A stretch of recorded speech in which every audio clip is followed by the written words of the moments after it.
Falar-se hoje a respeito de um pensador merece o respeito como tantos esses outros que foram citados por nós com este trabalho aqui no nosso Instituto de Pesquisa, de Estudo, de Experimentação e outros tantos que está inserido nesta obra para ser homenageado a sua memória, o seu talento, a sua coragem, a sua audácia, a sua ousadia desafiadora, porque na condição de sábio, no mundo de prova e expiação, manter-se intacto, inatingível, é realmente um desafio.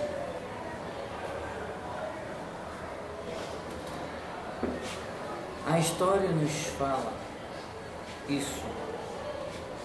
Quem estuda a história da humanidade sabe que esses grandes pensadores sofreram e sofrem as consequências da incompreensão, da ignorância, da estupidez, da grosseria por parte do bruto. Imperfeito como somos, assim disse Jesus, quando as suas sentenças, todas elas belas, magníficas, e por parte dos religiosos muito deturpada,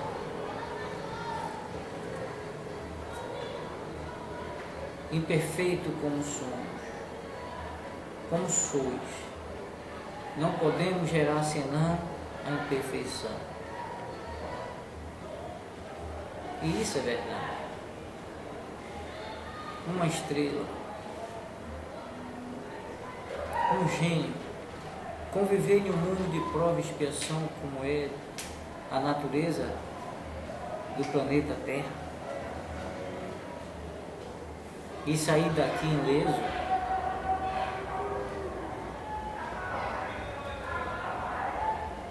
é um mistério, ou então um milagre.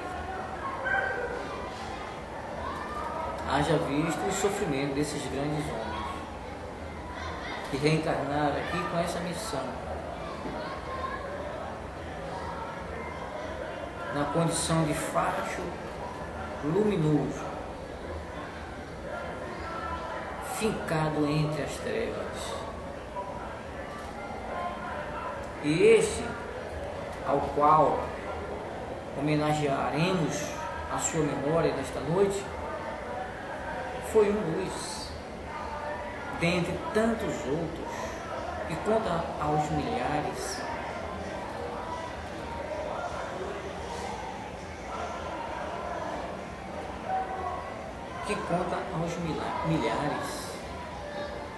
que sofreram horrores.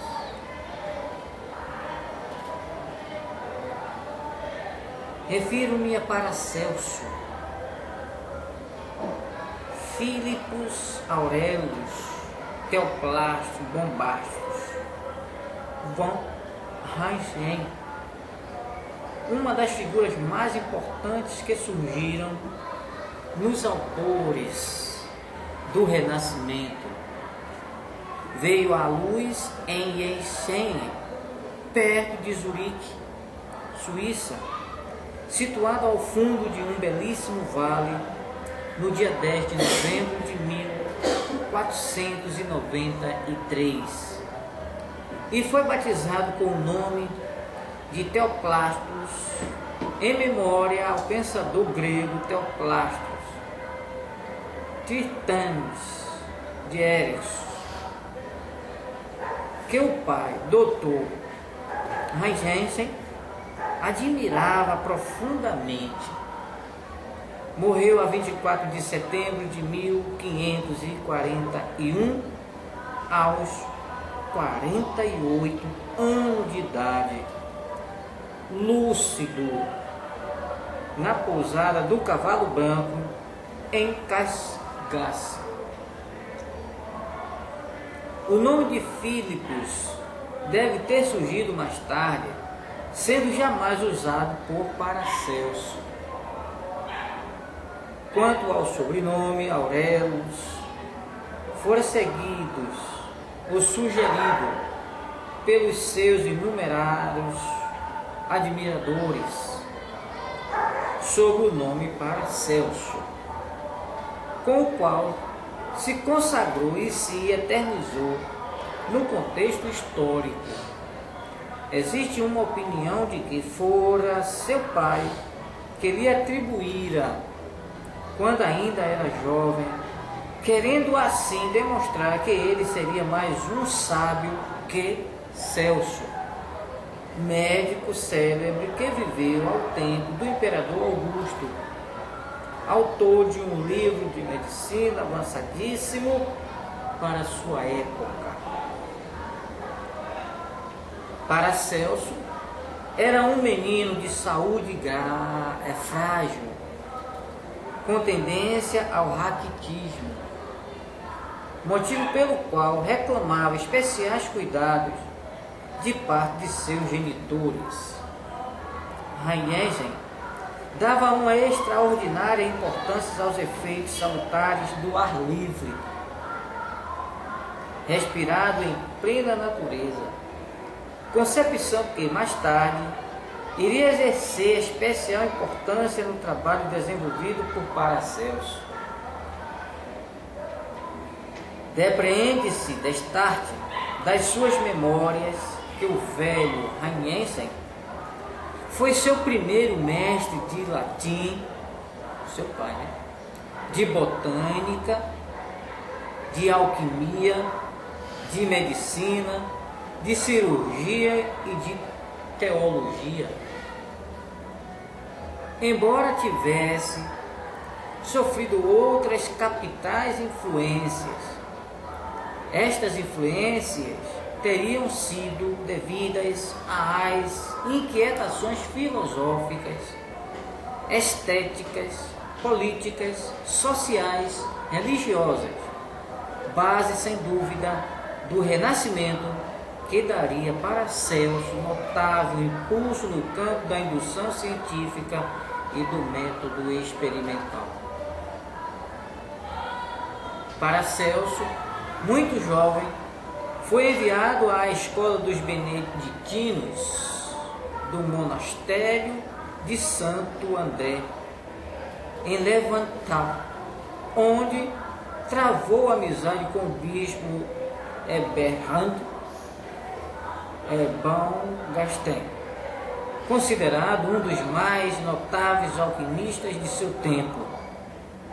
Tanto foi o ardor com que Paracelso empreendeu seus trabalhos de laboratórios, tanto sua força de observação dos fenômenos que estudava, que logo se achou em condições insuperáveis para realizar um trabalho cujo conteúdo estava além da compreensão de seus contemporâneos.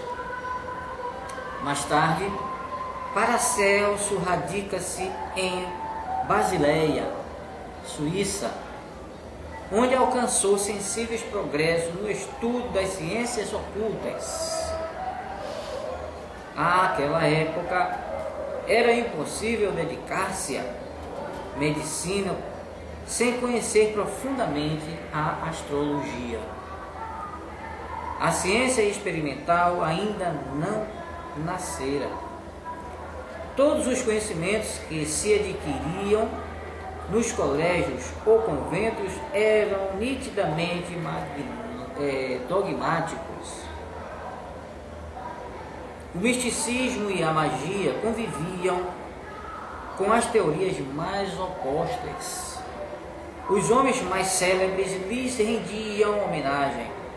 São ele, William Hype, um médico notável, escreveu a propósito o seguinte: o verdadeiro misticismo consiste na relação direta entre a inteligência humana e a de Deus. O falso misticismo não busca a verdadeira comunhão entre Deus e o homem. O espírito absorvido em Deus está protegido contra todos os ataques. A mente posta em Deus aclara a inteligência. Este, por sinal, foi o tipo de misticismo que Paracelso se esforçou para assimilar, ou seja, a união de sua alma com o Espírito Divino, a fim de poder conceber o funcionamento deste Espírito Universal dentro da natureza. Ao mudar-se para Basileia, havia adquirido a prática das operações cirúrgicas, ajudando a seu pai na cura de feridos e doentes.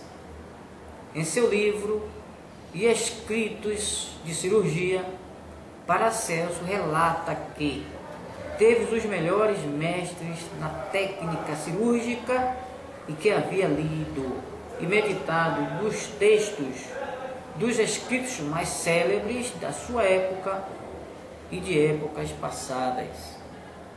Quase nada se sabe da estada de Paracelso em Basileia. Unicamente consta que foi no ano de 1510. A universidade estava então em mãos dos escolásticos e dos pedantes da época. Imediatamente Paracelso percebeu que nada ganharia com os ensinamentos estúpidos daqueles doutores. Paracelso recusou-se a lutar contra aqueles sábios guardiões petrificados da ciência oficial. Ele aspirava a que prevalecesse a verdade e não o pedantismo, a ordem e não a anarquia, o experimento científico e não o empirismo. Paracelso havia lido as obras manuscritas do abade Jean Tritem, que figuravam Tritem na preciosa biblioteca de seu pai, e tanto o seduziram que decidiu transferir-se para Urburg, lugar onde vivia o sábio em comunhão com seus discípulos. Tritem, ou Tritemius, assim se chamava em virtude do lugar de seu nascimento. Tritem, perto de Treves. Seu verdadeiro nome era Jean Heidenberg. Muito jovem, já se destacava pelo seu saber enciclopédico. Na idade de 21 anos, foi eleito abade de Espanha. Em 1506, foi transferido para o monastério de São Jaime, em Urburg, onde faleceu em dezembro de 1516. Este Tritem, cercado de mistério e de certo temor supersticioso por seus contemporâneos, foi um criptógrafo e cabalística notável, grande conhecedor e comentarista das Sagradas Escrituras e investigador de importantes fenômenos psíquicos de magnetismo animal, de telepatia, além de um químico consumado. Se bem certo é que estudou as ciências ocultas com o abade Tritemo, chegando a conhecer as forças misteriosas do mundo visível e invisível. Não é menos certo que Paracelso abandonou imediatamente certas práticas mágicas por acreditá-las indignas e contrárias à divina vontade. Sobretudo, contrariou a necromancia que indivíduos inescrupulosos praticavam, convencidos de que traíam, conforme a reputação desses evocados, forças maléficas. Renunciou a toda ganância pessoal que derivasse do exercício da magia, pois esta, segundo ele, só era permitido quando se tratava de curar desinteressadamente ou fazer qualquer outro bem aos nossos semelhantes, coisa essa que não acontece com os religiosos. É bom que se diga. Imbuído dessas concepções, Paracelso se lançou de corpo e alma às investigações e experimento da magia divina. Discernia perfeitamente o alimento mental e espiritual do que era impróprio e falaz, para alcançar a união de sua alma com a divindade. Curar os homens como Cristo os havia curado, este era todo o seu anseio. E, quem sabe, a mesma comunhão com o Senhor investiria desse poder sublime. Entretanto, recebia de Deus a graça de saber buscar e aplicar os meios de curar com os quais o Criador prodigalizou.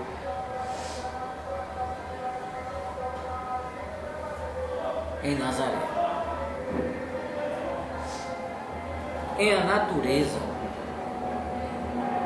os biógrafos têm-no como notável alquimista. Afirmam unicamente que ele possuía um poder percussiente que permitia penetrar o espírito. Isso é, essência das coisas da natureza. Peter Ronus afirma que Paracelso se internava nas entranhas mais profundas da natureza, com uma penetração tão sagaz que chegava a extrair delas novos e revolucionários medicamentos para a cura dos males que afligem a humanidade. Punham-se em prática, então, a crítica expressão do "o que eu faço, podeis fazer e muito mais". Expressão essa de Jesus. Deus revela ao homem, através das forças inesgotáveis da natureza, a possibilidade de realizar milagres, prodígios. Melchior Adam, por sua vez, e à luz da ciência natural preconizada por Paracelso, admite, no que se refere à filosofia hermética, tão árdua, tão misteriosa, nada lhe igualou. Via Deus na natureza. Suas conclusões filosóficas constituíam a moral de um humanismo verdadeiramente humano. A confraternidade íntima dos filhos de Deus deve nascer de uma humanidade bem ordenada, do saber humano e do inapreciável valor da alma. Em cada um de seus membros, este universo de forças infinitas é, em sua unidade e em sua interdependência, a revelação de leis de Deus. A natureza é o sustentáculo e a verdadeira amiga dos enfermos. A esta natureza se acha em toda a parte, na terra, onde realiza seus milagres, silenciosamente, nas montanhas, onde morrem as árvores velhas, para dar lugar às que nascem, nas florestas murmurantes, nos lagos, onde o sol reverbera, esfuziante sobre as águas, em todas as partes onde é viva e eterna a Mãe Natureza. Disse ele, finalmente, na obra magnífica Tratado das Enfermidades Invisíveis. Se queremos buscar a Deus, devemos buscá-lo dentro de nós mesmos, pois fora de nós mesmos não o encontraremos jamais. Essa expressão também de Jesus. E arremata: o reino de Deus contém uma relação íntima com nossa vida de fé e de amor, um sem fim de mistérios que a alma penetra, o penetrante vai descobrindo um a um. São os mistérios da providência de Deus, que todo aquele que investiga encontrará. São os mistérios da união com Deus. É o tabernáculo secreto, as portas que se abrirão a todo aquele que pesquise. A estes são entregues as chaves que abrirão os tesouros da terra e do céu. Eles serão os pastores, os apóstolos do mundo, os benfeitores do reino de Deus. Essa expressão é de Paracelso, homem íntegro, com a natureza, com a divindade. Um homem de intelecto invejável, de uma sabedoria apreciável, expressa nesse termo a sua convicção na certeza da imortalidade, da comunicabilidade, que é a possibilidade de intercâmbio entre esses invisíveis que compõem a essência da natureza e também no processo de influenciação, de intercâmbio, tanto para o bem como para o mal. Cabe ao homem fazer a distinção para se vincular, tirar desse contexto que compõe a nossa convivência social, aonde nessa conturbação progredimos, adquirimos a experiência, a sabedoria e crescemos nessa bagunça que está aí.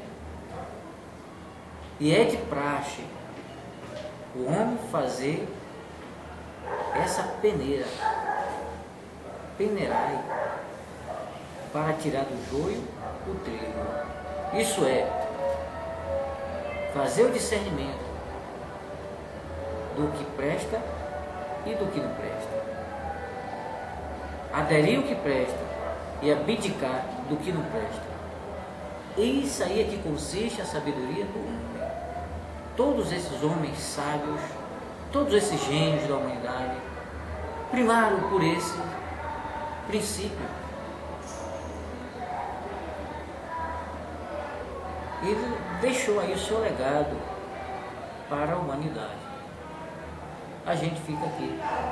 Vamos agora para a segunda parte do nosso trabalho da noite, que é o trabalho de assistência, de socorro e amparo a esses irmãos necessitados que são trazidos para aqui por intermédio desses grandes companheiros, irmãos que nós consideramos amigos, para socorrê-lo e dar o alívio, dar o consolo. E assim seja.